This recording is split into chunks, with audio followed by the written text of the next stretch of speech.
ಎಲ್ರಿಗೂ ನಮಸ್ಕಾರ.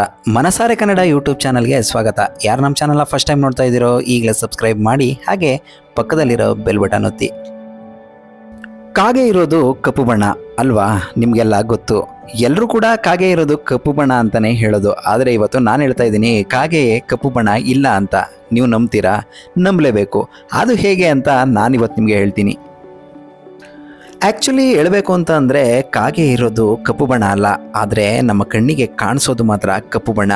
ಅದು ಹೇಗೆ ಅಂತಂದರೆ, ಮನುಷ್ಯನಲ್ಲಿರೋದು 3 ಬಣ್ಣದ ಗ್ರಾಹಕಗಳು. ಅದು ಯಾವ್ಯಾವ ಕಲರಪ್ಪ ಅಂತ ಅಂದರೆ, ರೆಡ್ಡು, ಬ್ಲೂ ಮತ್ತು ಗ್ರೀನು, ಕೆಂಪು, ನೀಲಿ ಮತ್ತು ಹಸಿರು.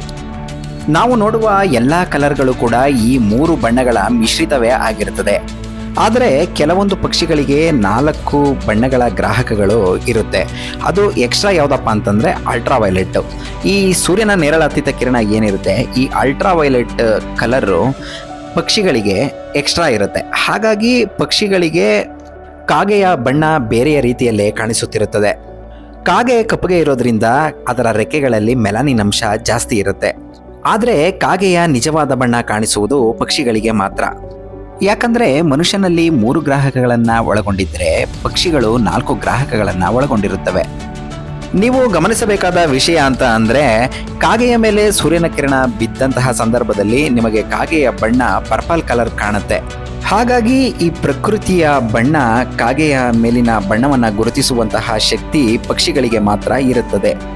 ಹಾಗಾಗಿ ಕಾಗೆಯ ನಿಜವಾದ ಬಣ್ಣ ಪಕ್ಷಿಗಳಿಗೆ ಕಾಣಿಸುತ್ತೆ. ಹಾಗಾಗಿ ಕಾಗೆ ನಿಜವಾಗಿಯೂ ಕಪ್ಪಗೆ ಇಲ್ಲ.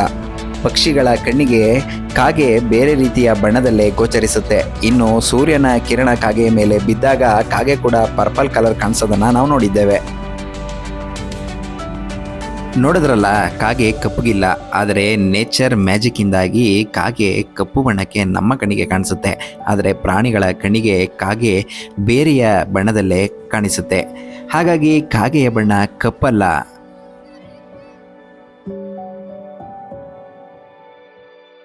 ನೋಡಿದ್ರಲ್ಲ, ಈ ಮಾಹಿತಿ ನಿಮಗೆ ಇಷ್ಟ ಆಗಿದ್ರೆ, ಈ ವಿಡಿಯೋ ನಿಮಗೆ ಇಷ್ಟ ಆಗಿದ್ರೆ ಲೈಕ್ ಮಾಡಿ, ಶೇರ್ ಮಾಡಿ, ಕಾಮೆಂಟ್ ಮಾಡಿ, ಹಾಗೆ ಸಬ್ಸ್ಕ್ರೈಬ್ ಮಾಡೋದು ಮಾತ್ರ ಮರಿಬೇಡಿ ಅಂತ ಹೇಳ್ತಾ ಇವತ್ತಿನ ಈ ವಿಡಿಯೋವನ್ನು ಇಲ್ಲಿಗೆ ಕೊನೆಗೊಳಿಸ್ತಾ ಇದ್ದೀನಿ. ಮತ್ತಷ್ಟು ವಿಡಿಯೋಗಳೊಂದಿಗೆ ಮತ್ತೆ ಸಿಗ್ತೀನಿ ಅಂತ ಹೇಳ್ತಾ, ಅಲ್ಲಿಯವರೆಗೂ ವಿಡಿಯೋ ವೀಕ್ಷಿಸಿದ ಎಲ್ಲರಿಗೂ ಕೂಡ ತುಂಬು ಹೃದಯದ ಧನ್ಯವಾದಗಳು. Thank you.